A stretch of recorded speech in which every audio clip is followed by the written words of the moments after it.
Hello दोस्तों, आप सभी का इस वीडियो में स्वागत है। यह वीडियो श्रीमद् भागवत गीता से संबंधित प्रश्नोत्तरी के विषय में बनाई गई है। इस वीडियो में श्रीमद् भागवत गीता से संबंधित जानकारी और उससे संबंधित ऐसे क्वेश्चन जो एग्ज़ाम की दृष्टि से इम्पोर्टेंट है उनके बारे में हम पढ़ेंगे। यह वीडियो उन छात्र छात्राओं के लिए इम्पोर्टेंट है जिनका को कुरिकुलर में श्रीमद् भागवत गीता है, अर्थात श्रीमद् श्रीदेव सुमन उत्तराखंड विश्वविद्यालय के तृतीय सेमेस्टर BA BSc BCom तृतीय सेमेस्टर के छात्र छात्रा जिनका श्रीमद् भागवत गीता है उनके लिए यह वीडियो इम्पोर्टेंट है। उम्मीद है यह वीडियो आपको पसंद आएगी और इसमें जो भी हमारे द्वारा पढ़ाया जाएगा वह आपके समझ में आएगी। तो हम इस वीडियो को शुरुआत करते हैं। यदा यदा हि धर्मस्य ग्लानिर्भवति भारत अभ्युत्थानम् अधर्मस्य तदात्मानं सृजाम्यहम् परित्राणाय साधूनां विनाशाय च दुष्कृता धर्म संस्थापनार्थाय संभवामि युगे युगे। हम इस वीडियो में सबसे पहले श्रीमद् भागवत गीता का परिचय पढ़ेंगे। उसके बाद श्रीमद् भागवत गीता में 18 अध्याय हैं, उनके बारे में थोड़ा बहुत जानेंगे कि उनमें क्या है, भगवान ने किस बारे में उपदेश दिया है। और फिर 18 अध्यायों के बारे में जानने के बाद उसके संबंधित वन लाइनर क्वेश्चन हम इस वीडियो में करेंगे और लास्ट में हम उससे संबंधित MCQ क्वेश्चन इसमें करेंगे। तो सबसे पहले हम श्रीमद् भागवत गीता का परिचय पढ़ते हैं।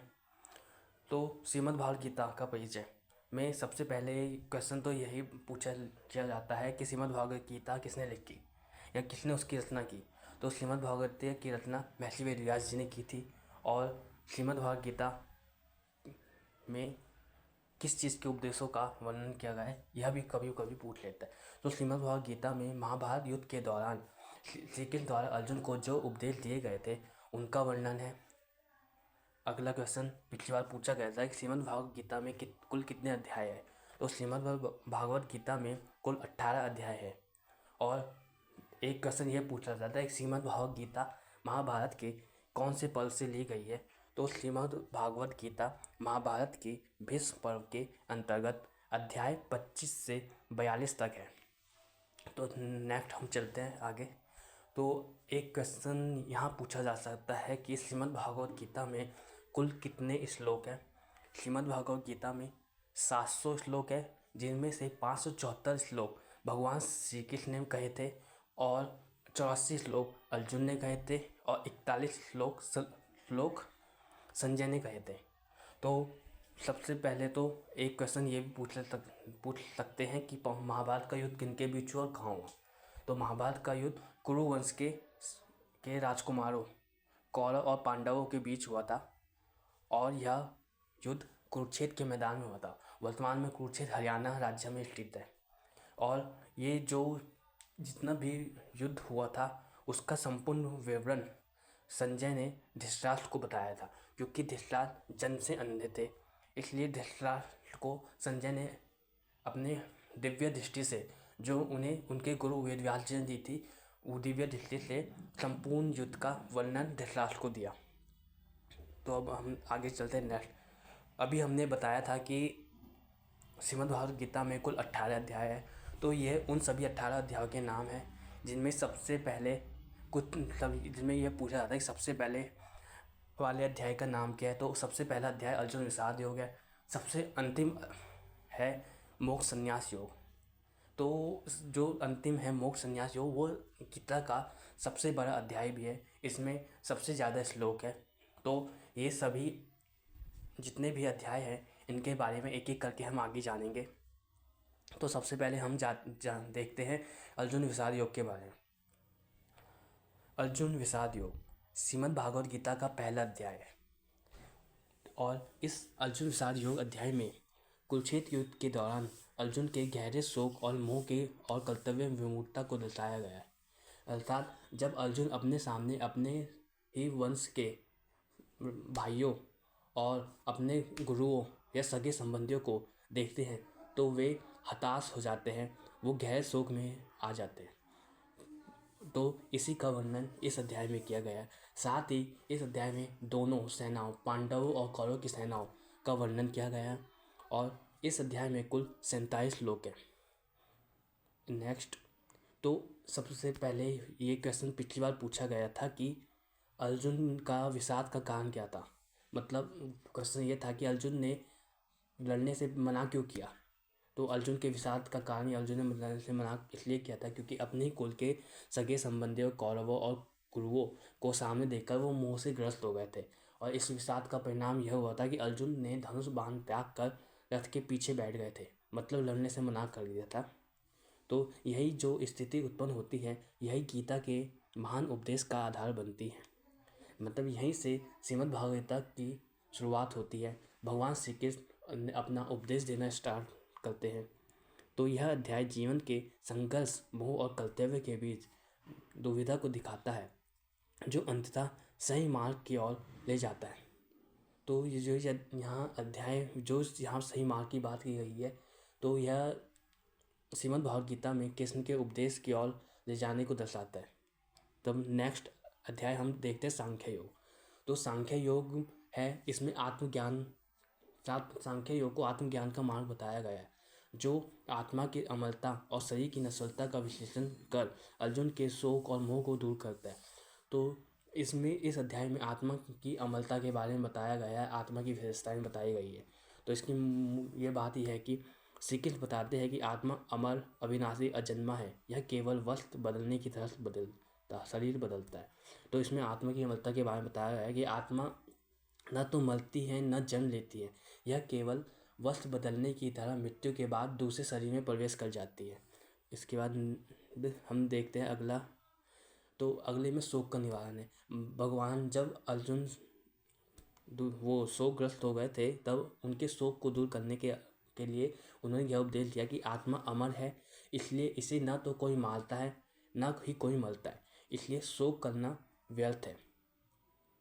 तब अर्जुन को अपने धर्म, क्षत्रिय धर्म कर्तव्य का पालन करने के प्रेरित करता है, न कि लौकिक सुख दुख के या मोह के वश में रहने के लिए। तो श्री कृष्ण अर्जुन को उनके क्षत्रिय धर्म, जो उनका क्षत्रिय धर्म है युद्ध करना, उसके बारे में बताते हैं कि उनका जो नैतिक कर्तव्य है युद्ध करना, तो उन्हें युद्ध करना चाहिए, जो उनका नैतिक कर्तव्य है। और बल्कि उन्हें यह जो सांसारिक लौकिक सुख दुख है, मोह है, उनके वश में नहीं रहना चाहिए। और इसके बाद है सांख्य योग, बुद्धि को स्थिर करने या सभी दुखों से मुक्ति पाने का मार्ग है, जहाँ व्यक्ति सुख दुख, लाभ हानि और प्रिय अप्रिय में समान रहता है। तो ऐसे व्यक्ति जो सुख दुख, लाभ हानि और प्रिय अप्रिय में समान रहता है, उसे स्थिर प्रज्ञा या स्थिर बुद्धि वाला कहा जाता है। ठीक है। अब नेक्स्ट, अब इसमें है कि सांसारिक सुख प्रेयस के बजाय कल्याणकारी मार्ग, श्रेयस धर्म व कर्तव्य को अपनाना सिखाता है। इसमें सिखाया जाएगा जो सांसारिक सुख है उसकी बजाय हमें अपने कर्तव्य, जो कल्याणकारी मार्ग है, जो कर्तव्य है, उनको अपनाना चाहिए। इस अध्याय में कुल 72 श्लोक है। इस अध्याय में कुल 72 श्लोक, और इन श्लोक में से एक श्लोक वह भी है जिसमें आत्मा की विशेषताएं बताई गई है। यहाँ मेंशन नहीं किया है, लेकिन आत्मा की विशेषताएं बताई गई है कि ना कोई अस्त्र से काट लगता है, ना हवा सुखा सकती है, ना आग जला सकती है। ये विशेषताएं हैं आत्मा की। श्लोक वो था, नैनम छिदन्ति शस्त्राणि नैनम दधति पावका न चैनम क्लेदन्त्यापो न शोष्यति पावका मारुता। ठीक है। अब नेक्स्ट हम जाते हैं तीसरे अध्याय में। तीसरे अध्याय कर्म योग। श्रीमद् भागवत गीता में कर्म योग का अर्थ है निष्काम कर्म से, मतलब फल की इच्छा के बिना पूरी निष्ठा से अपने कर्तव्यों का पालन करना। ये जो श्रीमद् भागवत गीता के लगभग अधिकांश अध्याय में निष्काम कर्म पर जोर दिया गया है। तो कर्म योग के अनुसार हमें अपने केवल कर्म पर ध्यान देना चाहिए, न कि उसके परिणामों पे। मतलब हमें कोई भी काम है वह करते रहना चाहिए, बल उसके फल की चिंता नहीं करनी चाहिए। इस अध्याय में कुल 43 श्लोक हैं। अब कर्म योग का सिद्धांत, मतलब सबसे पहला इसका सिद्धांत ही निष्काम कर्म, मतलब अपने कर्तव्य जो हम भी काम करते हैं उससे ईश्वर या धर्म के प्रति समर्पण की भावना से करना चाहिए, व्यक्तिगत लाभ की इच्छा से नहीं करना चाहिए। अब कर्म के फल की चिंता के बिना हमें उसमें आसक्त नहीं रहना चाहिए। अगर हम उसमें किसी कर्म के फल के में आसक्त रहेंगे तो वह कर्म योग के विरुद्ध होगा। तीसरा था, कर्म योग के माध्यम से व्यक्ति मोक्ष या आध्यात्मिक मुक्ति की ओर बढ़ सकता है। कर्म योग मन निष्काम कर्म योग के माध्यम से व्यक्ति मोक्ष या आध्यात्मिक दिशा की ओर बढ़ सकता है। इसके कर्म योग के महत्व क्या थे, इसमें 3 महत्व को हम यहाँ सामने देखते हैं। तो सबसे पहले तो जो कर्म योग है वो व्यक्ति को मानसिक रूप से मजबूत बनाता है और आत्मनिर्भर बनाता है, और यह समाज में सकारात्मकता व नैतिकता को लाता है। तीसरा था, यह व्यक्ति में तनाव, प्रतिस्पर्धा, नैतिक संकटों से उभरने में भी मदद करता है। अब हम चौथे अध्याय में चलते हैं। चौथा अध्याय है ज्ञान कर्म संन्यास योग। यह चौथा अध्याय है, इससे ज्ञान योग भी कहा जा सकता है क्योंकि इसमें ज्ञान की महत्ता को बताया गया है। इस अध्याय में कुल 42 श्लोक है। तो इस अध्याय के अनुसार ज्ञान और कर्म अलग अलग नहीं है, बल्कि सच्चा ज्ञान होने पर ही कर्म फलदायक होता है और जिससे व्यक्ति को बंधनों से मुक्ति मिल जाती है। मतलब हम जो भी कार्य करते हैं, कर्म करते हैं, उसका सही ज्ञान होने पर ही हमें उसका सही फल मिलता है। ठीक है, और यहाँ जो फल है वह है व्यक्ति को बंधनों, सांसारिक बंधनों से मुक्ति और मोक्ष प्राप्ति।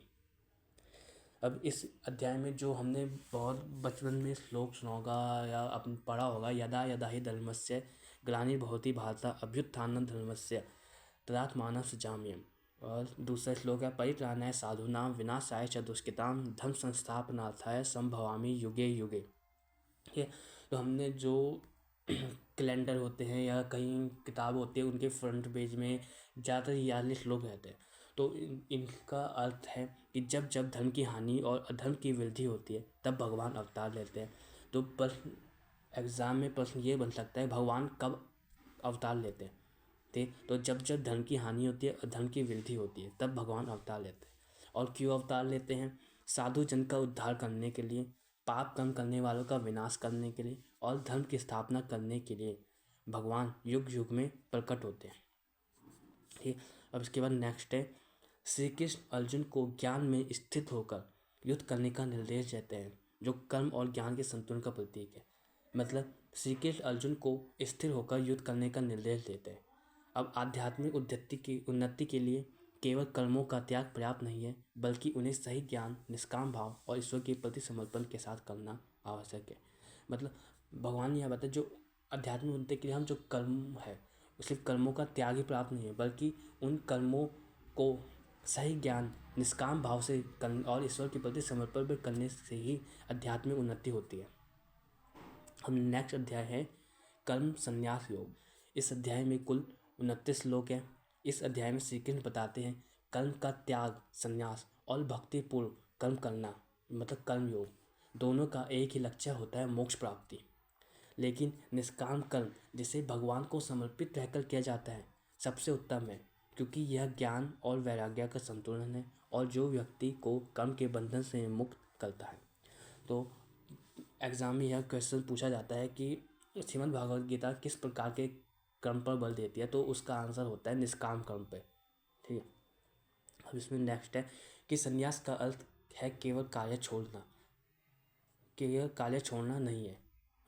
संन्यास करता मतलब केवल कार्य छोड़ना नहीं है, बल्कि स्वार्थ, लोभ, आसक्ति का त्याग करना है। जो श्रीमद् भागवत गीता में संन्यास कर्म को कहा गया है, उसका मतलब सिर्फ कोई काम छोड़ देना, बल्कि उसके फल की, अपने स्वार्थ या लोभ और उससे के फल के मोह का त्याग कर देना है। यह मन इंद्रियों को वश में करके ईश्वर के प्रति समर्पण भाव को दर्शाता है। मन, इंद्रियों और बुद्धि को नियंत्रित करके इच्छा, भय और क्रोध से मुक्ति होकर भक्ति के साथ कर्म करने से अनंत शांति मिलती है। एक क्वेश्चन यह भी बन सकता है कि अनंत शांति कब मिलती है? तो जब हम मन, इंद्रियों, बुद्धि को नियंत्रित करके अपने इच्छा, भय, क्रोध से मुक्त होकर भक्ति के साथ कर्म करते हैं तो हमें अनंत शांति या परम शांति का अनुभव होता है। ठीक, अब नेक्स्ट अध्याय है, छठा अध्याय है आत्म संयम योग। इस अध्याय में कुल 47 श्लोक हैं। इस अध्याय में बताया गया है कि मनुष्य का सबसे बड़ा दुश्मन और सबसे बड़ा दोस्त मनुष्य स्वयं ही है। अब मन को नियंत्रित करना ही सबसे बड़ी साधना है। मतलब हमारे मन में लालच होता है, लोभ होता है, किसी चीज़ के लिए मोह होता है, तो मन को सबसे नियंत्रित करना ही सबसे बड़ी साधना होती है। जहाँ जो बाहरी वस्तु है वह नहीं, बल्कि हमारी इच्छाएं होती है, वही हमें बांध के रखती है। मतलब किसी का अपने ने किसी प्रिय चीज़ से मोह होता है, यही हमारी इच्छाएं हैं जो हमें बांधे रखती है। तो इन चीज़ों के लिए मन को नियंत्रित करना ही सबसे बड़ी साधना है। इसकी नेक्स्ट कि कर्म करते हुए भी आसक्ति न रखना और सभी इच्छाओं का त्याग करना ही योग है। यहाँ निष्काम कर्म को योग के समान बताया गया है। मतलब अर्थात किसी भी फल से, किसी भी कर्म के फल से कोई लगाव या आसक्ति न रखना और अपनी जो सभी इच्छाओं का त्याग कर देना ही योग है। अब नेक्स्ट है मन की स्थिति के बारे में बताया गया है। तो सुख दुख, लाभ हानि, मान अपमान में मन का समान लेना ही योग है। और यह अवस्था ज्ञान, तप और कर्म से भी श्रेष्ठ मानी गई है। यहाँ पे एक क्वेश्चन ये बनता है कि सुख दुख, लाभ हानि और मान सम्मान में समान रहने वाला पुरुष क्या कहलाता है? तो वह योगी कहलाता है, ज्ञानी कहलाता है। ठीक है, तो इस जो ये अध्याय है आत्म संयम योग, इसमें अष्टांग योग के बारे में बताया गया है। मतलब इसमें यम, नियम, आसन, प्राणायाम, प्रत्याहार, धारणा, ध्यान, समाधि के माध्यम से परमात्मा के साक्षात्कार का मार्ग दिखाया गया है। तो एक क्वेश्चन ये बना था कि इनमें से योग, जो योग होते हैं उनके साधन क्या है बताए हैं। तो योग के जो साधन है इसमें प्राणायाम, ध्यान, समाधि बताया मेन है, उनको बताया गया है। अब नेक्स्ट है कि आंतरिक सुख, जो भी हम योग अभ्यास करते हैं, योग अभ्यास से मन शांत होता है, एकाग्रता बढ़ती है, आत्म तत्व की पहचान होती है, जिससे हमें परम सुख की अनुभूति होती है, जो बाहरी सुखों से कहीं श्रेष्ठ होती है। तो यह अध्याय जो है वो मन, इंद्रियों पर विजय प्राप्त करने, स्वयं को नियंत्रित करने, आंतरिक शांति व आत्मज्ञान पाने के विज्ञान को समझाता है। तो यह सब होता है, यह सब अष्टांग योग के माध्यम से, निष्काम कर्म के माध्यम से यहाँ समझाया गया है। ठीक है, निष्काम कर्म ध्यान, एकाग्रता और समस्त इच्छाओं का त्याग करके व्यक्ति को योगी बनाता है। ठीक है, और आत्मनियंत्रण के मार्ग पर चलकर मोक्ष प्राप्त करता है। तो यहाँ जितने भी अध्याय, इनमें सबका अंतिम लक्ष्य है मोक्ष प्राप्त करना। ठीक है, तो जिसका सही रास्ता है निष्काम कर्म। अब नेक्स्ट है ज्ञान विज्ञान योग। इस अध्याय में कुल 30 श्लोक है। इसमें अध्याय में श्री कृष्ण द्वारा अर्जुन को उपदेश दिया गया है कि जो ज्ञान है और सिद्धांत और बुद्धि है, और जो विज्ञान है वह अनुभव साक्षात्कार के बीच का यहाँ सेतु है। यह अध्याय जो है वो ज्ञान और विज्ञान के बीच का एक सेतु है। तो यह अध्याय भौतिक समझ ज्ञान को परम अनुभव विज्ञान से जोड़ता है, जो अंततः भक्ति और मुक्ति की ओर ले जाता है। मतलब यहाँ जो कोई ज्ञान है उसको अपने जीवन में उतारना, उसको अनुभव करना ही विज्ञान बताया गया है। अर्थात मतलब यही है, ब्रह्म का सिद्धांतिक ज्ञान है, जबकि उस ज्ञान को अपने जीवन में अनुभव करना, यानी उसको अपने जीवन में उतारना, स्वयं परमात्मा के साक्षात्कार करना विज्ञान है। तो यह ज्ञान और विज्ञान का भेद यहाँ पे बताया गया है। और यहाँ पे ईश्वर का स्वरूप भी बताया गया है कि जो ईश्वर है वो पृथ्वी, जल, अग्नि, वायु, आकाश, मन, बुद्धि और अहंकार, ये सभी भगवान की 8 प्रकार की अपरिणामी या अपरा शक्ति है। यहाँ पे अपराध गलत हो गया है, यहाँ अपरा शक्ति है जो ये समस्त भौतिक जगत का निर्माण करती है। अब इसमें भगवान ने एक उपदेश में यह बताया है कि जो भगवान है वही सभी प्राणियों में आत्मा रूप में विद्यमान है। सभी वस्तुएं, जो भी वस्तु है वो उन्हीं से उत्पन्न होती है। वे ही रस है, सूर्य का तेज है, सभी वस्तुओं का सार वही है। इसमें अगला भगवान ने भक्ति का महत्व बताया। भगवान कहते हैं कि जो मनुष्य ज्ञान विज्ञान सहित उनकी भक्ति करता है वह उन्हें अत्यंत प्रिय होता है और बहुत कम लोग ही इस ज्ञान को प्राप्त कर सकते हैं। अगला ज्ञान का फल। इस ज्ञान विज्ञान को प्राप्त कर लेने के बाद मनुष्य को जानने के लिए कुछ शेष नहीं रह जाता है। वह सभी प्रकार के दुखों और सांसारिक बंधनों से मुक्त होकर परम शांति का अनुभव करता है। तो इन दोनों भक्ति का महत्व और ज्ञान का फल, इन दोनों भगवान ने यही बताया है। जो ज्ञान विज्ञान के साथ उनकी भक्ति करता है तो वह भगवान को अति प्रिय होता है। और ऐसे कम लोग होते हैं जो इस ज्ञान को प्राप्त कर लेते हैं। तो और जो इस ज्ञान को प्राप्त कर लेते हैं उन्हें और कुछ जानना शेष नहीं रह जाता है। वह सभी सांसारिक बंधनों से मुक्त होकर परम शांति का अनुभव करते हैं। अब नेक्स्ट अध्याय है अक्षर ब्रह्म योग। इस अध्याय में कुल 28 श्लोक है और यह अविनाशी ब्रह्म, परम सत्य और आत्मा, अध्यात्म की अवधारणाओं को समझाता है, जो मुक्ति के समय ईश्वर का स्मरण करने और कर्म के महत्व पर केंद्रित है। इस अध्याय में अर्जुन श्री कृष्ण को बताते हैं कि मृत्यु के समय जो भी व्यक्ति ओम का उच्चारण करते हुए स्मरण करता है वो परम लक्ष्य को प्राप्त करता है। अर्थात श्री कृष्ण बोलते हैं कि मृत्यु के समय ओम का उच्चारण करते हुए स्मरण करना चाहिए जिससे परम लक्ष्य प्राप्त हो सके। तो नेक्स्ट है जो मनुष्य शरीर त्यागते हुए भगवान का स्मरण करते हैं वे भगवान को प्राप्त होते हैं। प्रकाश का मार्ग। तो भगवान इसमें दो मार्ग बताए, प्रकाश का मार्ग और अंधकार का मार्ग। जो प्रकाश का मार्ग है वो ब्रह्म से मिलन है और मुक्ति की ओर ले जाता है, और जो अंधकार का मार्ग है वह भौतिक जगत में पुनर्जन्म की ओर ले जाता है, मतलब सांसारिक जो बंधन है उनकी ओर पुनः ले जाता है। तो अक्षर ब्रह्म योग हमें यह सिखाता है कि ब्रह्म को कैसे जाना जाए और मृत्यु के समय उस परम सत्य के साथ कैसे एकाकार हुआ जाए ताकि आवागमन के चक्र से मुक्ति मिल सके। तो इसमें जो मृत्यु के समय परम सत्य को साक्षात्कार के एकाकार है उसके लिए ब्रह्मताई मरते समय ओम या भगवान का स्मरण करना चाहिए। ठीक। अब नेक्स्ट है राजविद्या राजगुह्य योग। इसमें कुल 34 श्लोक है।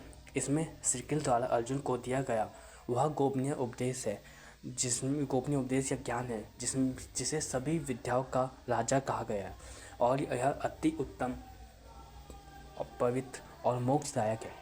यह अध्याय भक्ति, श्रद्धा और स्वयं को पूरी तरह से श्री कृष्ण अर्थात भगवान को समर्पित करने के महत्व बल देता है, जिससे स्त्रियाँ हो, शुद्ध हो या पाप योनि वाले भी हो, वह परम गति प्राप्त कर सकते हैं। तो यह अध्याय बताता है कि कोई भी हो जो भगवान को समर्पित होकर उनकी भक्ति करता है वह परम गति को प्राप्त कर सकता है। तो यह अध्याय बताता है कि केवल ईश्वर में मन लगाना, उनका भक्त बनना, उनकी पूजा करना और उन्हें प्रणाम करना ही पर्याप्त है, जिससे व्यक्ति परम गति अर्थात मोक्ष को प्राप्त करता है। अब बताते हैं कि चाहे कोई, ये अभी बात की हमने कि चाहे कोई भी इसलिए हो, शुद्ध हो या कोई नीच योनि का प्राणी भी हो, वे भी भक्ति के माध्यम से परम गति को प्राप्त कर सकते हैं। अब नेक्स्ट अध्याय है विभूति योग। इस अध्याय में कुल 42 श्लोक हैं। इस अध्याय में भगवान कृष्ण ने अपनी दिव्य महिमा विभूतियों का वर्णन किया है। इसमें कृष्ण बताते हैं कि वे सभी आध्यात्मिक भौतिक जगतों के स्रोत हैं और हर चीज़ उन्हीं से उत्पन्न होती है। इस अध्याय में भगवान ने बताया है कि सभी वेदों में मैं सामवेद हूँ, मनुष्यों में स्थित मैं आत्मा हूँ। इन ऐसी कुछ महत्वपूर्ण बातें हैं जिनको हम आगे पढ़ेंगे, जो भगवान ने इस विभूति योग में बताई है। ठीक। अब हम 11वां अध्याय पढ़ते हैं विश्व रूप दर्शन योग। इस अध्याय में कुल 53 श्लोक हैं और इस अध्याय में भगवान श्री कृष्ण ने अर्जुन को अपना विराट, सर्वव्यापी और अनंत रूप दिखाया गया है। तो क्वेश्चन यह भी पूछा जा सकता है कि किस अध्याय में भगवान श्री कृष्ण ने अर्जुन को अपना विराट रूप दिखाया है, तो उसका आंसर होगा विश्व रूप दर्शन योग। अब नेक्स्ट हो गया कि भगवान ने बताया है कि वह काल है, मतलब जो सब कुछ बनाते हैं उसका संहार करते हैं, और उनका यह रूप केवल अनन्य भक्ति से देखा जा सकता है। तो यह जो भगवान ने विराट रूप दर्शाया था वो महाकाल के रूप में दर्शाया था, और उसमें यही कहा है कि वही सब कुछ बिगाड़ते हैं और संहार करते हैं। तो इसमें यह जानने को मिलता है कि भगवान या परमात्मा सर्वव्यापक और सर्वशक्तिमान है, और भक्ति से ही उन्हें जानने का सच्चा मार्ग है। मतलब भगवान को केवल उनकी भक्ति से ही जाना जा सकता है। नेक्स्ट 12वां अध्याय है भक्ति योग। इस अध्याय में कुल 20 योग है, 20 श्लोक हैं और ये जो 20 श्लोक है ये 18 अध्याय में सबसे छोटा अध्याय है। 2 अध्याय सबसे छोटे अध्याय हैं जिनमें 20-20 श्लोक है। एक तो भक्ति योग है और एक हम आगे जाके पढ़ेंगे। तो इस अध्याय में भगवान श्री कृष्ण ने सच्चे भक्त के गुणों और निस्वार्थ प्रेम की महिमा को बताया और श्री कृष्ण ऐसे भक्तों को यह बताते हैं जो किसी से द्वेष नहीं करते, दयालु, निर्मम, सुख दुख में समान और क्षमाशील होते हैं। तो इस अध्याय में भगवान ने सच्चे भक्तों का गुण बताया है जो उन्हें बहुत प्रिय होते हैं। मतलब उनके गुण जो हो मतलब दयालु, निर्मम, सुख दुख में समान और क्षमाशील आदि सच्चे भक्ति के गुण कहे जा सकते हैं। तब इसमें ईश्वर के प्रति प्रेम, समर्पण भाव, सेवा भाव, निस्वार्थ भक्ति, ईश्वर का ध्यान आदि भक्ति योग के प्रमुख विशेषताएं हैं। ठीक है, अब हो गया अपने दैनिक कार्यों को भी प्रेम और समर्पण के साथ करना, उन्हें ईश्वर की आराधना पूजा मानना भक्ति योग का एक व्यवहारिक रूप है। और ये भक्ति योग के 9 रूप का यहाँ वर्णन किया गया है, जिसमें श्रवण, कीर्तन, स्मरण, पाठ, सेवा, अर्चन, वंदना, दास्य, सख्य, आप निवेदन है। यहाँ दास्य का मतलब है कि दास के रूप में सेवा करना और सख्य का मतलब है मित्र रूप से सेवा करना। ठीक है, या मित्र रूप से जुड़ना। तो ये जो 9 प्रकार है ये भक्ति योग के प्रकार हैं। अब ये नेक्स्ट है क्षेत्रज्ञ विभाग योग। इस अध्याय में कुल 34 श्लोक हैं और इस अध्याय में अर्जुन को श्री कृष्ण ने बताया है कि शरीर, क्षेत्र और शरीर को जानने वाला क्षेत्रज्ञानी आत्मा है।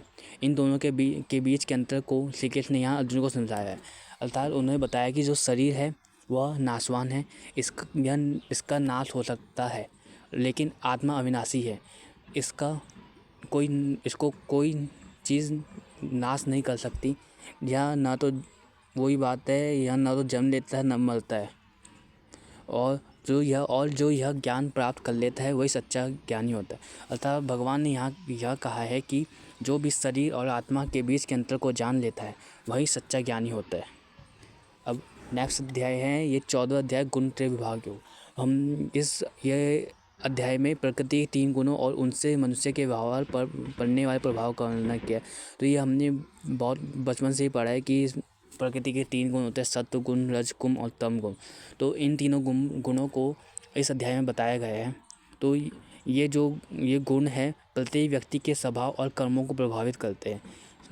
प्रत्येक व्यक्ति का जो स्वभाव होता है, कर्म होता है और इन तीनों गुणों पे निर्भर करता है। सत्व गुण, सबसे पहले हम सत्व गुण के बारे में बोलते हैं। ये जो सत्व गुण होता है ये अच्छाई, सद्भाव और प्रकाश से जुड़ा होता है और यह सुख प्रदान करता है और आध्यात्मिक ज्ञान को बढ़ाता है। इसके बाद आता है रजगुण। यह जुनून, गतिविधि और लालसा से जुड़ा होता है। यह व्यक्ति को कर्म करने के लिए प्रेरित करता है, जिससे दुख और बंधन में व्यक्ति बंध जाता है। इसके बाद है तीसरा और आखिरी गुण है तमस गुण। यह अज्ञान, प्रमाद और आलस्य से जुड़ा है और यह ज्ञान को बाधित करता है और भ्रम पैदा करता है। ये जो तीनों गुण है, सत्वगुण, रजगुण और तमगुण, इनसे क्वेश्चन बहुत बनते हैं, तो इनको ध्यान से देख लेना। इनमें मतलब इनके लक्षण क्या है, मतलब इनसे क्या क्या जुड़ा है। जो सकारात्मक रूप में है, सत्वगुण एक सकारात्मक रूप में देखा जा सकता है। अब जो व्यक्ति इन तीनों गुणों के प्रभाव से मुक्त हो जाता है उसे गुणातीत कहा जाता है। और जब गुणातीत हो जाता है तो इस अवस्था को निर्विकल्प समाधि या अवस्था कहा जाता है। ठीक है, अब नेक्स्ट है पुरुषोत्तम योग। अब क्वेश्चन ये भी बन सकता है गीता का 15वां अध्याय कौन सा है या पुरुषोत्तम योग गीता का कौन सा अध्याय है। ठीक है, तो ये याद रखना कि 15वां अध्याय पुरुषोत्तम योग है।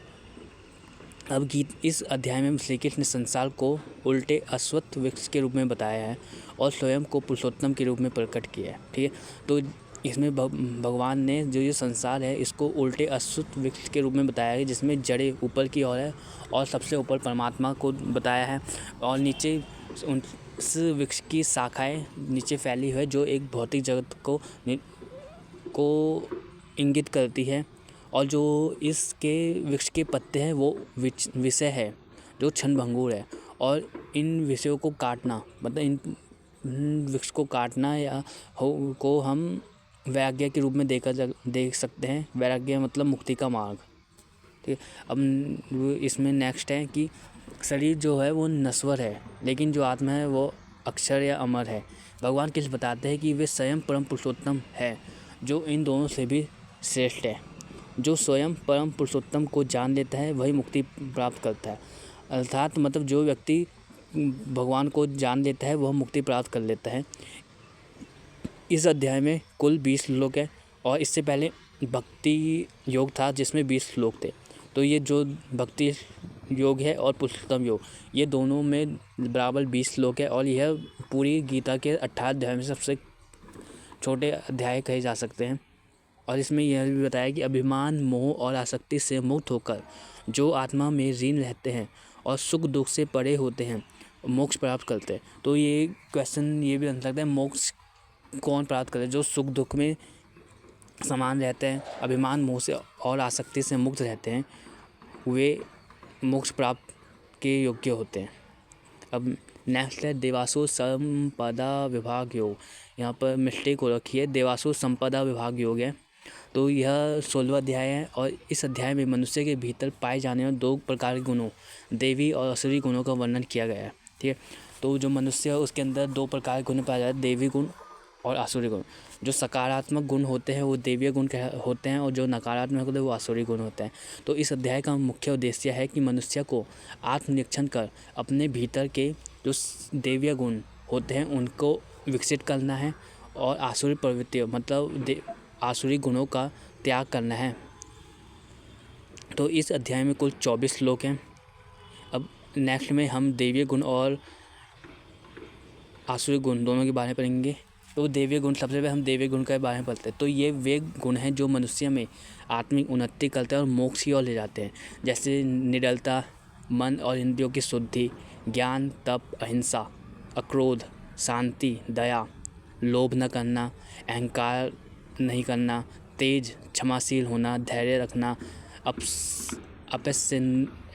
अपयशून्य अर्थात निंदा न करना, किसी की बुराई न करना, पवित्रता, मृदुता, लज्जा, द्वेष शून्यता, किसी से द्वेष न करना, स्थिर रहना आदि। ये सभी देवी संपदा मतलब देवीय गुण होते हैं। मतलब ये सभी एक सकारात्मक गुण है। तो पेपर में ये भी क्वेश्चन बन सकता है कि इनमें से कौन सा देवीय गुण है। तो आप जो भी सकारात्मक गुण होंगे वो देवीय गुण होंगे। ठीक है, अब नेक्स्ट हो गया असुरी संपदा मतलब आसुरीय गुण। ये वे गुण हैं जो मनुष्य को अज्ञान, बंधन और पतन की ओर ले जाते हैं। ठीक है, तो जो आसुरी गुण होते हैं वे मनुष्य में अज्ञानता को विकसित करते हैं या उसे बंधन, जो सांसारिक बंधन की ओर ले जाते हैं। ठीक, तो इसमें घमंड आ गया, मोह, आसक्ति, अभिमान, क्रोध, अज्ञान और अधर्म। ये कुछ गुण हैं जो आसुरी गुण हैं। मतलब ये नकारात्मक, हम इनको नकारात्मक तरीके से ले सकते हैं। जो नकारात्मक गुण होते हैं उनको आसुरी गुण कहते हैं। जब भगवान श्री कृष्ण ने नरक के 3 द्वार बताए हैं जो आत्मा का नाश करती है और हमें इनका त्याग करना चाहिए। तो ये जो क्वेश्चन है कि नरक के 3 द्वार कौन से हैं, तो इसका आंसर होता है काम, क्रोध, लोभ। यार क्वेश्चन इंपॉर्टेंट है कि भगवान श्री कृष्ण ने नरक के कितने द्वार बताए हैं या 3 द्वार कौन कौन से बताए। तो काम, क्रोध और लोभ इसका आंसर होगा। तो अब नेक्स्ट अध्याय है श्रद्धात्रय विभाग योग। भगवद गीता का यह 17वां अध्याय है। यह मनुष्य के 3 प्रकार के स्वभाव, सत्गुण, रजगुण और तमगुण के आधार पर श्रद्धा, आहार, यज्ञ, तपस्या और दान के भेद को स्पष्ट करता है। तो ये जो अध्याय है इसमें 3 सत्व रजगुण के आधार पर में दान, तपस्या, आहार आदि का भेद को स्पष्ट किया गया है। तो इस अध्याय में कुल 28 श्लोक हैं। तो इन सभी को हम आगे पढ़ेंगे। पहले श्रद्धा और आहार। श्रद्धा के 3 प्रकार मतलब सात्विक श्रद्धा, राजसिक श्रद्धा और तामसिक श्रद्धा। तो ये जो है ये जिससे आगे लिखा 7.2 से 4 मतलब ये 17वें अध्याय के दूसरे श्लोक से 4थे श्लोक के बीच इनके बारे में वर्णन किया गया है। तो सात्विक श्रद्धा में देवता और शास्त्रों के अनुरूप पवित्र और सत्य पर आधारित होती है। और राजसिक श्रद्धा में यक्ष, राक्षसों की पूजा, फल की इच्छा और अहंकार से प्रेरित होती है। और तामसिक श्रद्धा में भूत प्रेत अंधविश्वासों पर आधारित होती है और यह अज्ञानपूर्ण होती है। और तामसिक वो तम गुण का जो लक्षण होता है अज्ञानता, तो यह उसी पर आधारित है। अब आहार, 3 प्रकार के आहार होते हैं और इनका वर्णन 17वें अध्याय के 7वें श्लोक से 10वें श्लोक तक है। सात्विक आहार, राजसिक आहार, तामसिक आहार। तो सात्विक आहार में वो होते हैं जो आयु, बुद्धि, बल और स्वास्थ्य को बढ़ाने वाले होते हैं। मतलब जो भी पौष्टिक आहार होते हैं उन्हें सात्विक आहार कहा जाता है। और दूसरा हो गया राजसिक आहार, जो भी कटु, कड़वे, अम्ल, उष्ण, रूखे, दाहक और दुख देने वाले होते हैं, उन्हें राजसिक आहार कहा जाता है। और तामसिक मतलब कोई भी स्वादहीन, अपवित्र, बासी या जूठा खाना, वो तामसिक आहार कहा जा सकता है। अब इसके बाद नेक्स्ट है यज्ञ, तप और दान। तो सात्विकता के आधार पर फल की इच्छा के बिना शास्त्रों के विधान से और कर्तव्य समझकर किया गया यज्ञ, तप, दान सात्विक होता है। और राजसिक दम्भ, सत्कार, सम्मान, मतलब अपने प्रतिष्ठा के लिए, सम्मान बढ़ाने के लिए जो भी यज्ञ, तप और दान किया जाता है वो राजसिक कहलाता है। और तामसिक मूढ़ आग्रह से शरीर को कष्ट देकर बिना श्रद्धा के, मतलब जिसमें हम अपने शरीर को कष्ट देते हैं लेकिन कोई श्रद्धा नहीं है, श्रद्धा भाव से नहीं किया जाता, वो तामसिक होता है। अब इसमें ओम, तत्व और सत्य का महत्व बताया गया है। तो ओम ये परमात्मा का नाम है, सत्य का प्रतीक, और इसके उच्चारण से करके कर्म शुरू करें। पर इसमें बताया कि जो भी कार्य शुरू करते हैं ओम का नाम लेकर या कल शुरू करना चाहिए, ठीक है। अब तत्व, वह परमात्मा का अर्थ है वह, मतलब परमात्मा के लिए फल की इच्छा त्याग कर। सत्य, सद्भाव, श्रेष्ठ कर्मों के लिए प्रयोग। अब अश्रद्धा से किया गया कर्म असत है, जो न इस लोक में न परलोक में फल देता है, ठीक है। अब आखिरी अध्याय है और ये गीता का सबसे बड़ा अध्याय है, मोक्ष संन्यास योग। तो इस अध्याय में कुल 78 श्लोक हैं। इसमें संन्यास और त्याग के बीच के अंतर को बताया गया है।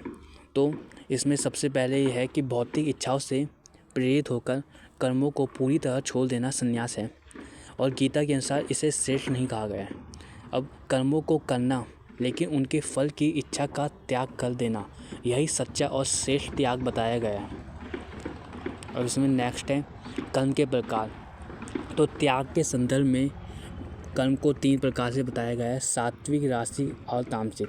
अब इसमें मोह और भ्रम में आकर जरूरी काम छोड़ देना उसे तामसिक बताया गया है, और काम को मुश्किल या कष्टदायक समझकर छोड़ देना उसको राजसिक बताया, और नियत कर्म को कर्तव्य समझकर बिना फल की आसक्ति के करना उसको सात्विक बताया है। और ये जो अब इसमें बताया गया कि शरीर, कर्ता अर्थात आत्मा, इंद्रिया, चेष्टाएं और परमात्मा की इच्छा, इन 5 के सहयोग से कोई भी कर्म होता है, न कि केवल आत्मा के द्वारा। अब इसमें नेक्स्ट है कि सभी चिंताओं और कर्तव्यों को छोड़कर केवल ईश्वर की शरण में आना ही परम ज्ञान और मोक्ष का मार्ग है, ठीक है। तो ये जो भी 18 अध्याय हैं इनके बारे में जो भी मेन था, जो भी एग्ज़ाम में पूछे जा सकते हैं उनके बारे में हमने यहाँ पर थोड़ा बहुत डिस्कशन किया है। अभी तक हमने श्रीमद् भागवत गीता के 18 अध्यायों के बारे में इस वीडियो में चर्चा की है। उन्हीं 18 अध्यायों में भगवान श्री कृष्ण ने अर्जुन को जो भी उपदेश दिए हैं, महत्वपूर्ण विषयों के बारे में बताया है, उन सभी का हमने इसमें अभी तक चर्चा की है या अध्ययन किया है। तो जो भी इन अध्यायों में विषय वस्तु है, वो जो भी एग्ज़ाम के दृष्टि से इम्पोर्टेंट हैं, उन सभी को हमने इस वीडियो में पॉइंट टू पॉइंट बताया है। तो उम्मीद है कि अभी तक जो भी हमने इस वीडियो में समझाया होगा या बताया होगा वो आपकी समझ में आया होगा, ठीक है। तो हम सबसे पहले तो यहाँ हम उन्हीं से संबंधित 50 वन लाइनर क्वेश्चन करेंगे और उसके बाद 50 MCQ क्वेश्चन करेंगे, ठीक है। तो सबसे पहले हम चलते हैं पहली स्लाइड में। तो यहाँ सबसे पहले क्वेश्चन सबसे पहला क्वेश्चन है श्रीमद् भागवत गीता से लिया गया है, ठीक है। मतलब वहाँ तक जो परिचय है हमने जो सबसे पहले पढ़ाया था उन्हीं के बारे में, ठीक है। तो सबसे पहले ये है श्रीमद् भागवत गीता में कितने अध्याय है। तो श्रीमद् भागवत गीता में 18 अध्याय है। और गीता के पहले अध्याय का नाम क्या है। तो पहले अध्याय का हमने लाइन वाइज पढ़ाया। तो सबसे पहला अध्याय पूछा जा सकता है कि पहला अध्याय कौन सा है। तो वो अर्जुन विषाद योग है। उसी प्रकार दूसरा अध्याय सांख्य योग है, तीसरा अध्याय है कर्मयोग। तब अगला तीसरा क्वेश्चन ये है कि 12वें अध्याय का क्या नाम है, भक्ति योग। और चौथा क्वेश्चन है पुरुषोत्तम योग श्रीमद् भागवत गीता के कौन से कर्म का अध्याय है, 15वें कर्म का अध्याय है। तो जो ये भी जितने भी 18 अध्याय हैं, हमें इनमें जो मेन अध्याय हैं उनका बारे में, उनका क्रम और उनका नाम याद कर लेना है। और ये क्वेश्चन भी पूछा जा सकता है कि श्रीमद् भागवत गीता का अंतिम अध्याय कौन सा है। यह क्वेश्चन ये भी आ सकता है कि श्रीमद् भागवत गीता का सबसे बड़ा अध्याय कौन सा है। तो इन दोनों का जब भी अगर एग्ज़ाम में पूछता है कि सबसे बड़ा अध्याय कौन सा है या सबसे अंतिम अध्याय कौन सा है, तो उसका आंसर होगा मोक्ष संन्यास योग। ठीक है, अब नेक्स्ट है छठा क्वेश्चन। तो धर्म क्षेत्रे कुरुक्षेत्रे किस अध्याय के पहले श्लोक का पहला चरण है। ये वाला क्वेश्चन तो बहुत मुश्किल से मिलेगा, लेकिन फिर भी हमने इसे रखा है क्योंकि ये पहला अध्याय का पहले श्लोक का पहला चरण है। तो इसमें धर्म क्षेत्र कुरुक्षेत्र किस अध्याय के पहले चरण है, तो ये अर्जुन विषाद योग पहला अध्याय है, उसका श्लोक का पहला चरण है। अब सातवां क्वेश्चन है कि भगवान श्री कृष्ण के संघ का क्या नाम था। तो ये भी पिछली बार के क्वेश्चन में पूछा गया, भगवान श्री कृष्ण के संघ का क्या नाम था। और तो भगवान श्री कृष्ण के संघ का नाम पांचजन्य था। अब नेक्स्ट है कि धर्मराज युधिष्ठिर द्वारा बजाए गए संघ का क्या नाम था। तो धर्मराज युधिष्ठिर द्वारा बजाए गए संघ का नाम अनंत विजय था। ठीक है, तो अब नेक्स्ट है कि धनंजय महाभारत के किस पात्र का नाम है। तो धनंजय महाभारत में अर्जुन को बताया गया है। अर्जुन को भी जो गीता श्रीमद् भागवत गीता की, उसमें अर्जुन को अलग अलग नाम से इंगित संबोधित किया गया है। तो एक धनंजय नाम है, तो धनंजय अर्जुन का नाम है। इसी प्रकार अगला क्वेश्चन है कि अर्जुन द्वारा बजाए गए संघ का क्या नाम। तो अर्जुन द्वारा बजाए गए संघ का नाम था देवदत्त। ठीक है, अब नेक्स्ट है गीता में किन प्रमुख योग मार्ग का वर्णन किया गया है। तो जो श्रीमद् भागवत गीता में कर्मयोग, ज्ञान योग और भक्ति योग, इन तीनों के बारे में वर्णन किया गया है। तो अगर नेक्स्ट है कि गीता के प्रथम अध्याय में कितने श्लोक हैं। ठीक है, तो प्रथम अध्याय में कुल 47 श्लोक है। तो ये हम पहला अध्याय का याद रख सकते हैं, पहले अध्याय में 47 श्लोक है और मोक्ष संन्यास मतलब अंतिम अध्याय सबसे बड़े अध्याय में 78 श्लोक है। और जो 2 अध्याय सबसे छोटे हैं, एक तो था भक्ति योग था, एक पुरुषोत्तम योग था। तो उन दोनों में 20-20 श्लोक है। अब नेक्स्ट है कि श्री कृष्ण ने आत्मा के विशेष गुण कौन से बताए गए। तो श्री कृष्ण ने, ये दूसरे अध्याय का क्वेश्चन है सांख्य योग का, जिनमें भगवान ने आत्मा की अमलता के बारे में बताया गया है।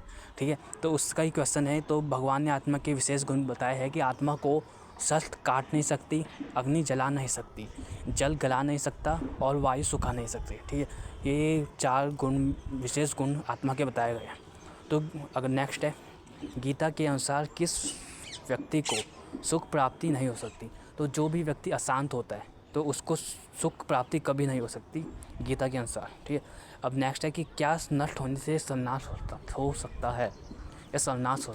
तो बुद्धि नष्ट होने से सर्वनाश होता है। अब नेक्स्ट है ज्ञान प्राप्त होने पर किसकी प्राप्ति होती है। तो ज्ञान, इसका आंसर है ज्ञान प्राप्त होने पर शांति प्राप्त होती है। तो ये भी जो भी हम क्वेश्चन कर रहे हैं, तो ये एग्ज़ाम में MCQ के फॉर्मेट में पूछा जा सकता है। ठीक है, तो आप इन क्वेश्चनों को ध्यान से सुने या देखें। ठीक है, अब अगला ये 16 क्वेश्चन थे। हम नेक्स्ट है 17 क्वेश्चन। तो 17वें क्वेश्चन में है विश्व रूप दर्शन में श्री कृष्ण ने आदित्य के कितने पुत्रों के बारे में बताया है। तो ये है श्री कृष्ण ने जो विराट रूप दर्शन में दिखाया था, उसमें आदित्य के 12 पुत्रों का वर्णन किया है। तो ये ज़्यादा इम्पोर्टेंट है, बस ये याद रख सकते हैं। 12 आदित्य के 12 पुत्रों का वर्णन किया, 8 वत्सों के को वर्णन किया है, 11 रुद्रों का वर्णन किया है और 39 प्रकार के मरुतों का वर्णन किया है। तो ये आपके लिए इम्पोर्टेंट नहीं है, लेकिन आपके लिए हमने इसमें नाम लिख दिया है।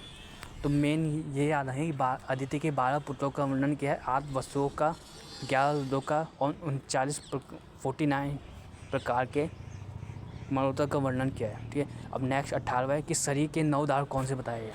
तो गीता में भगवान ने शरीर के 9 द्वार बताए, जिनमें 2 आँख है, 2 नाक, 2 कान, मुख, गुदा और उपस्थ है। ठीक है, अब है नेक्स्ट है पंडित व्यक्ति किस किस को समान दृष्टि से देखता है। तो पंडित व्यक्ति ज्ञानी जन, ब्राह्मण, गाय, हाथी, कुत्ता और चंडाल को समान दृष्टि से देखता है। अब नेक्स्ट है किस व्यक्ति को मुक्त माना जाना चाहिए। तो वह व्यक्ति जो इच्छा मतलब मोह, भय और क्रोध से मुक्त हो गया, उसे मुक्त माना जाना चाहिए। अब अभी तक हमने 20 क्वेश्चन कर लिए हैं, तो अब नेक्स्ट 21वां क्वेश्चन है कि कर्म योगी किस लिए कर्म करते हैं। तो जो भी कर्म हो गया तो अंतःकरण की शुद्धि के लिए कर्म करते हैं। अब नेक्स्ट है कि भगवान ने जो भी 4 वर्णों की उत्पत्ति है वो किस आधार पर बताई गई है। तो भगवान ने गुण और कर्म के नाम पर जो भी 4 वर्ण हैं, ब्राह्मण, क्षत्रिय, वैश्य और शूद्र, उनकी उत्पत्ति बताई है। अब ये नेक्स्ट क्वेश्चन है कि कौन सी अग्नि सभी कर्मों को भस्मात करती है। तो ये पिछली बार के क्वेश्चन में पूछा गया था। तो ज्ञानाग्नि है, जो ज्ञान की अग्नि है, वो सभी कर्मों को भस्मात करती है। नेक्स्ट है गीता ने किस बात को पवित्र माना है। गीता ने ज्ञान को सबसे पवित्र माना है। अब 25वां क्वेश्चन है कि किसको ज्ञान प्राप्त होता है। तो ये एक श्लोक का पॉइंट था, श्रद्धावान लभते ज्ञानम। तो श्रद्धावान होता है उसको ज्ञान प्राप्त होता है। अब ज्ञान प्राप्त होने पर किसकी प्राप्ति होती है। हमने इससे पहले ये दोबारा आ गया। तो ज्ञान प्राप्त होने पर शांति की प्राप्ति होती है। मनुष्य न चाहते हुए पाप कर्म क्यों करता है। तो जो भी मनुष्य होता है वो पाप कर्म, मतलब जो व्यक्ति के कर्म होता है वो उसके गुणों पे निर्भर करते हैं। प्रकृति के 3 गुण हैं, 17 धर्म, उनके आधार पर कर्म निर्भर करते हैं। तो रजोगुण जो शरीर में, हमारे मनुष्य के शरीर में रजोगुण होता है, तो उससे उत्पन्न काम और क्रोध के कारण पाप कर्म करता है। तो आत्मा किससे परे होता है। आत्मा इंद्रिय, मन और बुद्धि से परे होती है। नेक्स्ट क्वेश्चन है कि चंचल मन को वश में लाने के कौन से 2 उपाय हैं। तो जो चंचल मन होता है उसको उपाय में लाने के लिए, मतलब अपने वश में लाने के लिए 2 उपाय बताए गए, अभ्यास और वैराग्य। ठीक है। अब नेक्स्ट है कि गीता के अनुसार किसकी दुर्गति नहीं होती। तो जो भी व्यक्ति जो कल्याण का कार्य करते हैं, लोगों के कल्याण का कार्य करते, समाज सेवा करते हैं, मतलब समाज सेवा मतलब बिना लक्ष्य, मतलब बिना मोह, किसी फल की चिंता न किए जो लोगों के कल्याण का कार्य करते हैं, उन्हें उनकी दुर्गति नहीं होती है। अब नेक्स्ट है कि भगवान ने कौन से 4 प्रकार के भक्त बताए हैं। तो इन भगवान ने 4 प्रकार के भक्त बताए, आर्थ, जिज्ञासु, अर्थार्थी और ज्ञानी। इनमें से ज्ञानी भक्त को श्रेष्ठ बताया गया है। तो अब 32वां क्वेश्चन है कि भगवान की अष्टधा प्रकृति क्या है। तो भगवान ने इसमें अपनी अष्टधा प्रकृति का वर्णन भी किया है गीता में।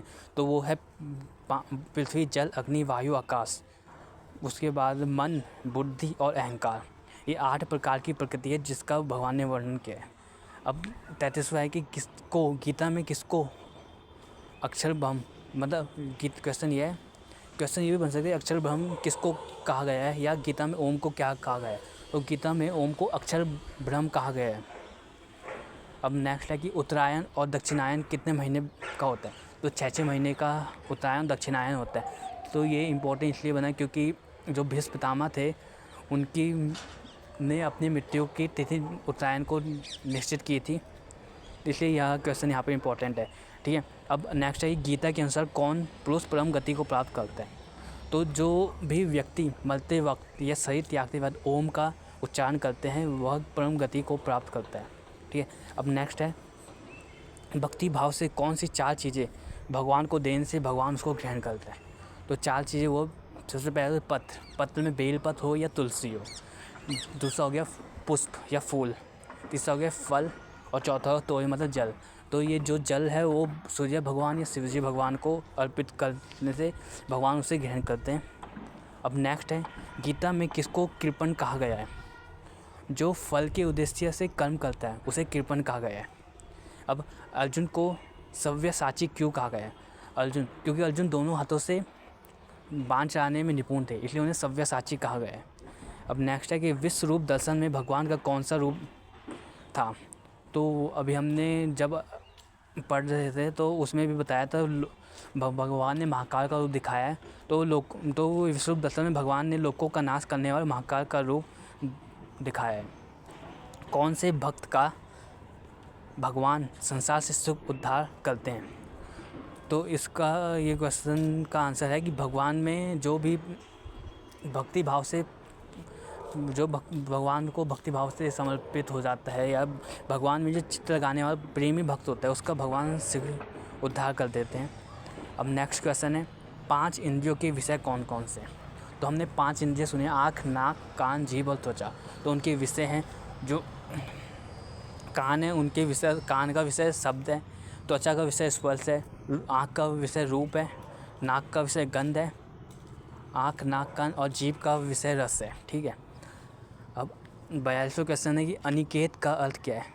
तो अनिकेत का अर्थ है किसी एक स्थान में आसक्त न रहना, मतलब जो एक स्थान पर आसक्त नहीं रहता वह अनिकेत है।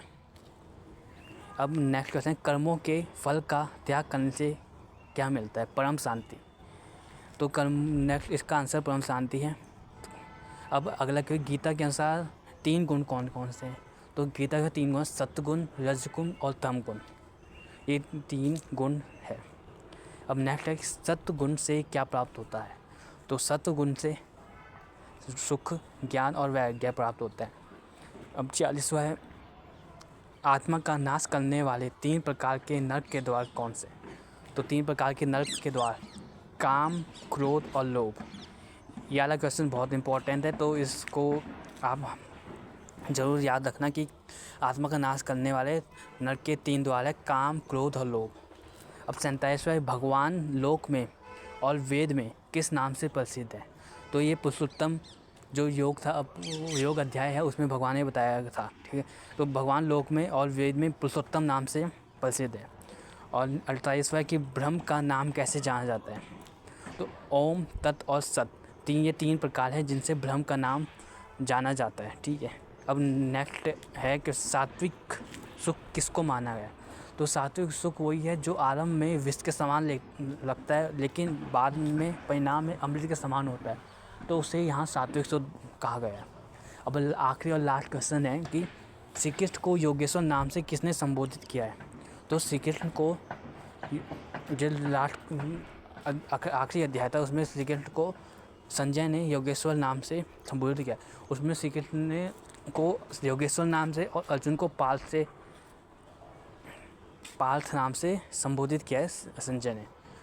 ठीक है। अब इसके बाद नेक्स्ट है, हमने जब 10वें अध्याय पर तो उसमें बताया था कि 10वें अध्याय में भगवान ने स्वयं को क्या क्या बताया था। तो 10वें अध्याय के अनुसार भगवान ने स्वयं के बारे में इस प्रकार बताया कि जो सभी प्राणी हैं उनमें स्थित आत्मा मैं हूँ, मतलब भगवान है।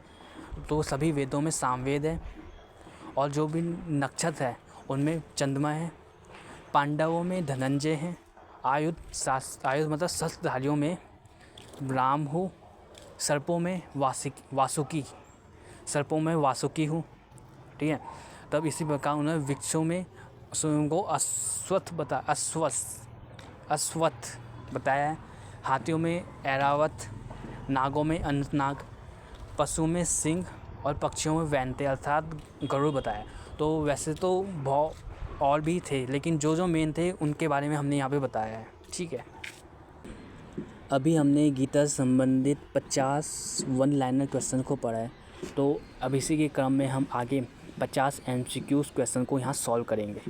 तो यहाँ पे इनमें आंसर नहीं लिखे हैं, यहाँ हम इसी वीडियो में 50 MCQs को सॉल्व करेंगे। तो अभी तक मुझे लगता है कि जो भी बताया गया है MCQs में, जो भी वन लाइनर क्वेश्चन में बताया है या जो भी 18 अध्यायों के बारे में बताया, उनमें आपको थोड़ा बहुत तो समझ में आया ही होगा। ठीक है। तो जो भी अभी तक बताया गया है वो एग्ज़ाम की दृष्टि से बहुत ही इम्पोर्टेंट है, तो एक बार ज़रूर पढ़ लेना पूरी वीडियो। ठीक है। तो सबसे पहले हम पहले क्वेश्चन में चलते हैं। तो इसमें सबसे पहला क्वेश्चन है कि महाभारत का जो युद्ध हुआ था वो कौन से युग की घटना है। ठीक है। महाभारत का युग में जो ये युद्ध था, ये सबसे पहले हुआ किसके बीच था। ये कौरवों और पांडवों के बीच हुआ था। ठीक है। कौरवों और पांडवों के बीच हुआ था।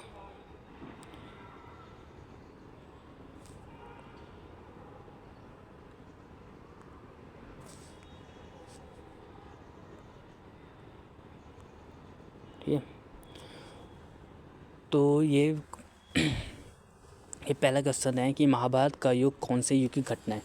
तो महाभारत का युद्ध सबसे पहले तो कुरुक्षेत्र के युद्ध में हुआ था, कुरुक्षेत्र के मैदान में हुआ था, और कौरव और पांडव के बीच हुआ था। तो क्वेश्चन था महाभारत का युद्ध कौन से युग की घटना है। तो ये है श्री कृष्ण का जन्म हुआ था द्वापर युग में, तो ये है द्वापर युग की घटना। ठीक है। तो द्वापर युग की घटना है ये। ठीक है। द्वापर युग की घटना है। अब नेक्स्ट है यहाँ पे महाभारत के अनुसार जन्म से अंधा कौन था। ठीक है, हम यहाँ पर सॉल्व ऐसे बता रहे हैं। ठीक है, कि महाभारत के अनुसार जन्म से अंधा कौन था। तो जन्म से अंधा था धृतराष्ट्र, जो थे कौरवों के पिता थे। धृतराष्ट्र थे, वो जन्म से अंधे थे। और वो क्योंकि जन्म से अंधे थे इसलिए उनकी जो माता थी कौन थी, गांधारी, उन्होंने भी आंखों में पट्टी बांध रखी थी। ठीक है, तो इसका आंसर है महाभारत के अनुसार जन्म से अंधा कौन था, तो धृतराष्ट्र जन्म से अंधे थे। नेक्स्ट क्वेश्चन है कि धृतराष्ट्र को अपनी दिव्य दृष्टि से महाभारत का युद्ध का हाल सुनाने वाले संजय किसके शिष्य थे। तो हमने जब परिचय पढ़ा था उसमें बताया था कि धृतराष्ट्र जन्म से अंधे थे, तो उनको संजय ने अपने दिव्य दृष्टि से युद्ध का जो भी हाल था, जो भी वर्णन था वो दिया था।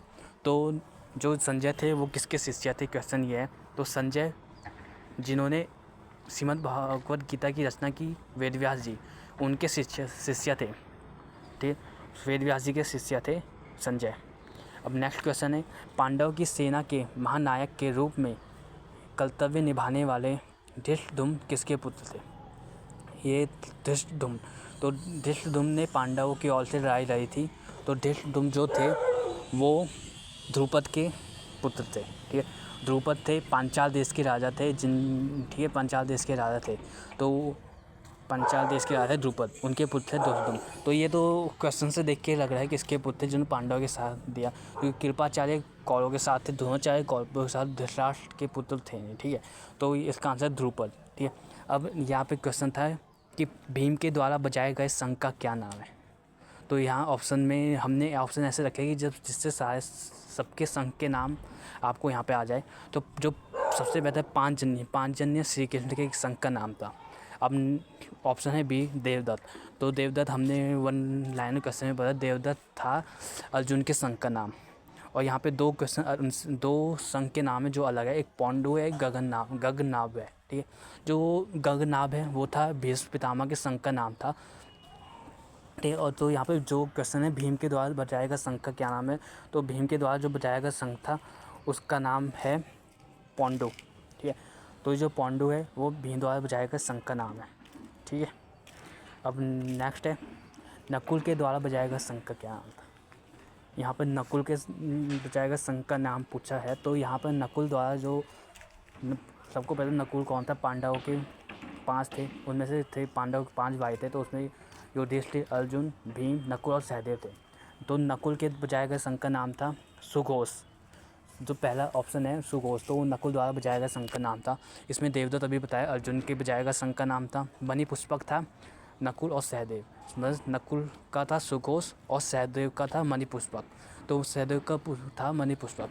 अब लास्ट वाला अनंत विजय। अनंत विजय हमने वन लाइनर क्वेश्चन में बताए थे, अनंत विजय युधिष्ठिर द्वारा बजाया गया शंख का नाम था। ठीक है, अब 7वां क्वेश्चन है कि अर्जुन के रथ पर लगे ध्वज को में किसका चित्र अंकित है। ठीक है, तो जो अर्जुन का ध्वज था, सबसे पहले तो एक क्वेश्चन ये बताया कि अर्जुन को रथ किसने दिया था।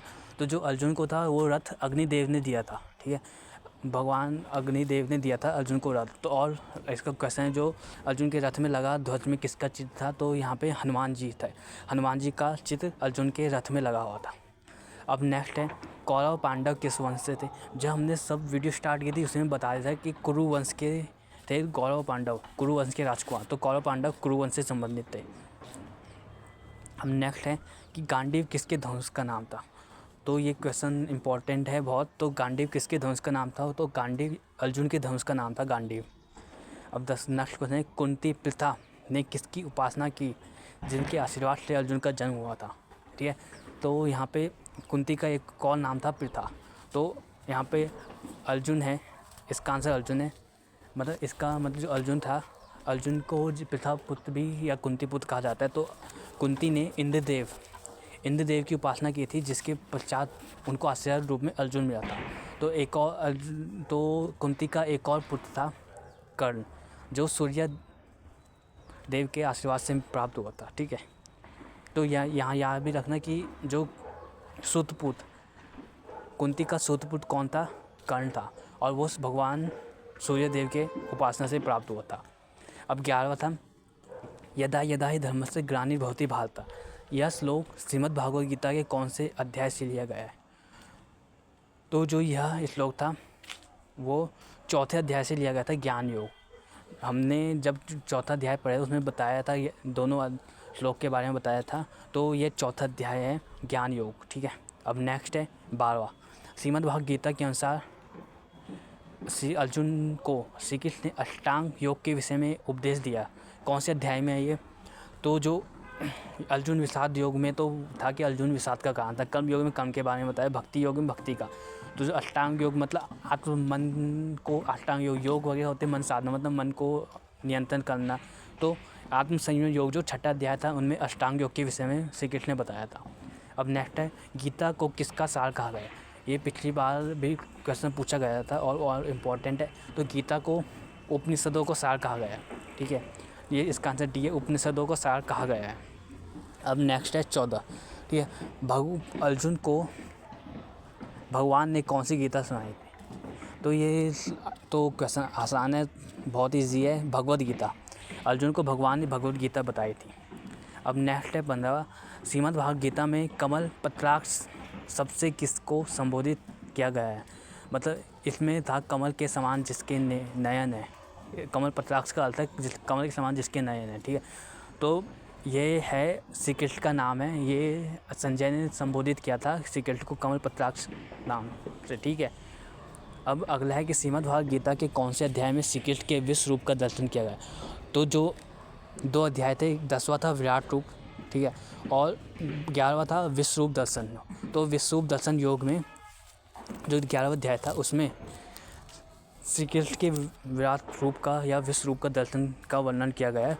11वां अध्याय विश्व रूप दर्शन योग। अब नेक्स्ट है यत योगेश्वर कृष्णो यत पालतु धनुधा। यह श्लोक किसने कहा है? जो हम वन लाइन क्वेश्चन में पता था कि योगेश्वर किसने कहा था? संजय ने, ठीक है। तो संजय ने यह श्लोक कहा है, यत योगेश्वर कृष्णो यत पालतु धनुधा। उन्होंने अर्जुन को पाल से और श्री कृष्ण को योगेश्वर नाम से संबोधित किया है, ठीक है। अब 18वां है कि अर्जुन के अलावा भगवान के विराट रूप का दर्शन किसने किया था? अब भगवान श्री कृष्ण ने उन्हें अर्जुन को दिव्य दृष्टि दी थी उनके विराट रूप का दर्शन करने के लिए, क्योंकि जो भौतिक दृष्टि होती है उससे भगवान का दर्शन असंभव है, इसलिए दिव्य दृष्टि दी थी अर्जुन को।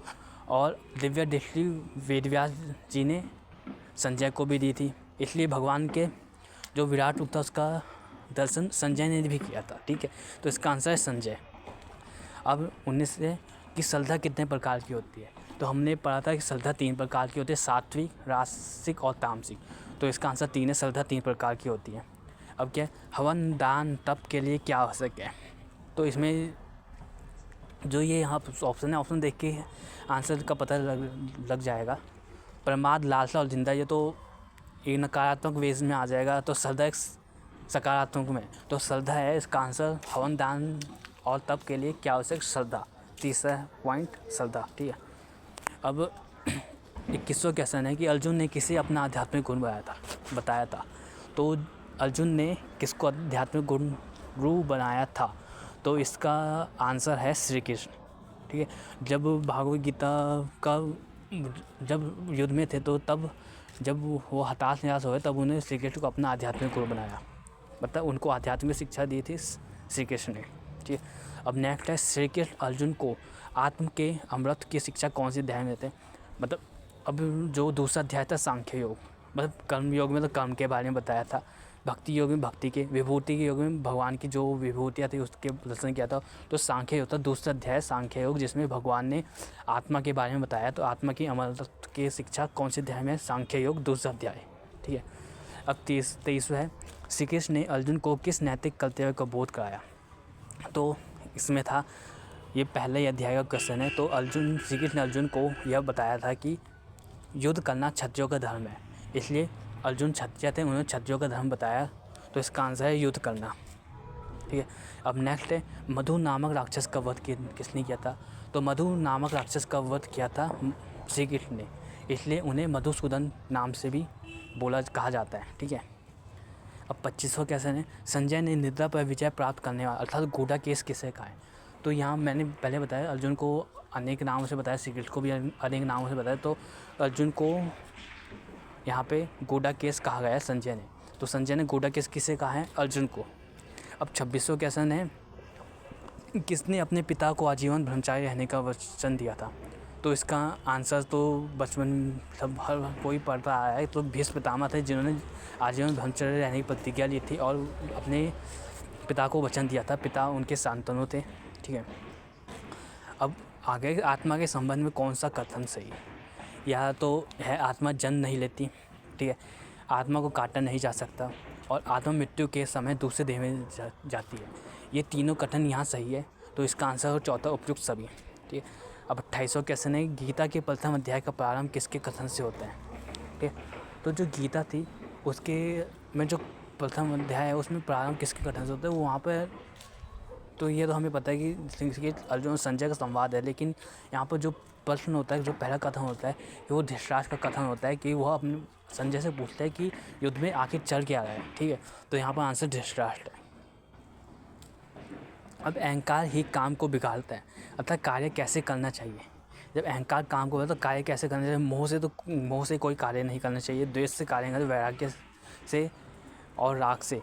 तो इसमें आंसर है वैराग्य से, मतलब किसी भी प्रकार का मोह न रखना, कोई लालसा न रखना। तो वैराग्य से हमें कोई भी काम करना चाहिए, इसका आंसर है।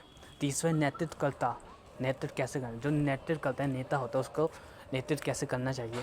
तो नेतृत्वकर्ता को पक्षपातपूर्ण, तो इसका आंसर गलत है। इसका क्रोध से भी गलत है और दूरदर्शी होकर भी गलत है। तो इसका आंसर है सेकंड, निडरतापूर्वक, ठीक है। तो ये इसमें 2-3 क्वेश्चन भी बन गए कि नेतृत्वकर्ता के क्या गुण होने चाहिए। उसे पक्षपातपूर्ण नहीं होना चाहिए, ठीक है, उसे निडरता से सामना करना चाहिए, दूरदर्शी होना चाहिए, ठीक है, और क्रोध तो नहीं करना चाहिए, ठीक है। अब 31वां है, नेतृत्व के विफलता का कारण क्या है? ऑप्शन इसमें पक्षपात, अदूरदर्शी, योजना का अभाव, उपयुक्त सभी। तो ये जो तीनों हैं, पक्षपात, अदूरदर्शी और योजना का अभाव, तीनों नेतृत्व की विफलता का कारण है, ठीक है। अब 32वां क्वेश्चन है, श्री कृष्ण ने 25 सिद्ध महानुभावों का वर्णन किया है, उनमें जिनमें निम्न में से कौन सम्मिलित है?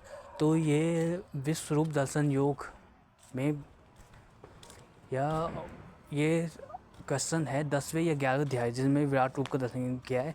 तो इनमें से है, तो इसमें 7 महर्षि का भी उन्होंने वर्णन किया, 4 ऋषि जो ब्रह्मा से उत्पन्न हुए थे, संत कुमार, सनातन, ठीक है, इन 4 ऋषियों का भी वर्णन किया, 14 मनु, इन तीनों ऑप्शन का वर्णन किया है। तो उपयुक्त सभी इसका आंसर होगा। अब 33वां, किस अध्याय में सैन्य निरीक्षण किया गया?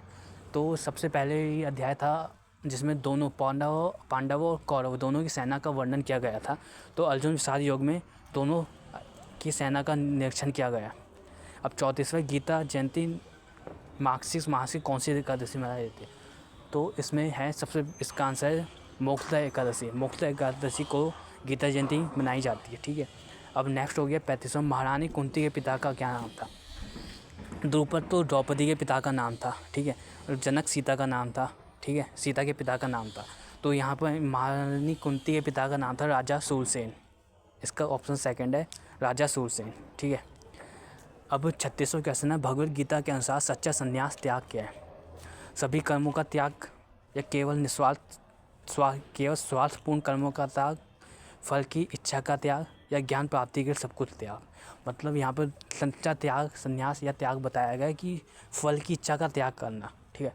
तो इसका ऑप्शन है तीसरा, फल की इच्छा का त्याग करना, ठीक है। इसका ऑप्शन ये तीसरा है, फल की इच्छा का त्याग करना, ठीक है। अब नेक्स्ट है 37वां, मोक्ष संन्यास योग के अनुसार व्यक्ति को अपने किस धर्म का पालन करना चाहिए? तो सभी धर्मों का ये नहीं है, किसी और के धर्म का ये भी ऑप्शन गलत है, अपनी जाति के अनुसार ये भी ऑप्शन गलत है। तो चौथा ऑप्शन जो है, अपने व्यक्तित्व और स्वधर्म के अनुसार उसे अपने धर्म का पालन करना चाहिए। तो ये चौथा जो ऑप्शन था ये बिल्कुल सही है। अब इसमें है, ठीक है, अब इसमें नेक्स्ट क्वेश्चन है 38वां, मनुष्य के लिए निम्न में से किसका त्याग करना आवश्यक है? तो मनुष्य के लिए क्रोध, अहंकार और आसक्ति तीनों का त्याग करना आवश्यक है। इसलिए उपरोक्त सभी आंसर सही है। अब 39वां क्वेश्चन है कि सात्विक श्रद्धा की विशेषता क्या है। सात्विक श्रद्धा मतलब जो सकारात्मक, जहाँ भी आपको सकारात्मकता लग रहा है वहाँ सात्विक है। अहंकार, इच्छाओं से प्रेरित, ये ऑप्शन गलत है। अज्ञानता और भय से उत्पन्न, ये भी गलत है। व्यक्तिगत लाभ पर केंद्रित, मतलब इसमें अपना मोह, मतलब अपनी लालसा है तो लालसा, ये भी गलत है। पवित्र और निस्वार्थता से उत्पन्न, तो ये चौथा ऑप्शन है यहाँ पर बिल्कुल सही है। सात्विक श्रद्धा की विशेषता है पवित्रता, निस्वार्थता। ठीक है। अब 40वां है, राजसिक श्रद्धा किससे संबंधित है। राजसिक श्रद्धा किससे संबंधित है, तो इसका आंसर था आध्यात्मिक ज्ञान से, बिल्कुल नहीं है। अनुष्ठानों, पूजा पाठ से, ये भी नहीं है। और त्याग की भावना से, ये भी नहीं। ये तीनों सकारात्मकता को दर्शाते हैं, लेकिन जो राजसिक है वो एक नेगेटिविटी है, नकारात्मक को है। तो इसमें व्यक्तिगत लाभ और मान्यता इसका आंसर सही आंसर है। ठीक है। अब 41वां क्वेश्चन है, तामसिक श्रद्धा का कारण क्या है। तामसिक श्रद्धा का कारण क्या है। आत्म अनुशासन, पॉजिटिव है, गलत है। अज्ञानता और भय, ये नेगेटिव है। तो ये जो अज्ञानता भय, इसका आंसर सही आंसर है। तामसिक श्रद्धा का कारण क्या, अज्ञानता और भय। अब नेक्स्ट है, निम्न में से कौन सा गुण सत्व से जुड़ा है। सत्व मतलब वही बात बताइए जो सकारात्मक लगे। क्रोध, मोह, आलस्य, ये तीनों एक नेगेटिव मतलब असुरी गुण है, इसलिए ये आंसर नहीं है। सत्व, करुणा एक दैवीय गुण है, तो इसलिए आंसर करुणा है। सत्व कौन सा गुण सत्व से जुड़ा है, तो इसका आंसर तीसरा करुणा। अब 43वां है, भोजन, ज्ञान, तप और दान के संबंध में श्रद्धा विभाग का संबंध किससे है। तो जो भी 3 गुण है, सत्व और तम, वो किसके आधार पे, वो था व्यक्ति के स्वभाव या गुणों के आधार पे, इसलिए इसका आंसर है सेकंड। इसका आंसर सेकंड है, व्यक्ति के स्वभाव गुणों के आधार पे है तीनों का संबंध। अब 44 से शास्त्रों के अनुसार मनुष्य को किस मार्ग पर चलना सिखाया गया है। तो शास्त्रों के अनुसार पहला जो शास्त्र के विरोधी है, ये गलत है। जो केवल भौतिक सुख दे, तो ये भी जो भौतिक सुख है तो ये गलत, यहाँ ये भी गलत है। ये चौथा जो ऑप्शन जो केवल दिखावा दे, मुझे उम्मीद है अभी तक जो भी इस वीडियो में पढ़ाया गया है, जो भी क्वेश्चन MCQ क्वेश्चन यहाँ बताए गए हैं, उनको आपने ध्यानपूर्वक देखा होगा।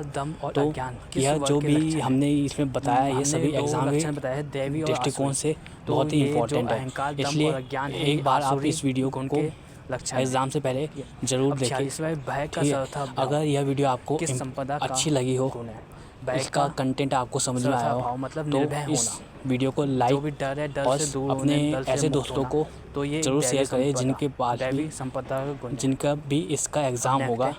कौन सा गुण मनुष्य में ज्ञान, संतोष और इस चैनल को जरूर सब्सक्राइब करें। जो था सात्विक गुण।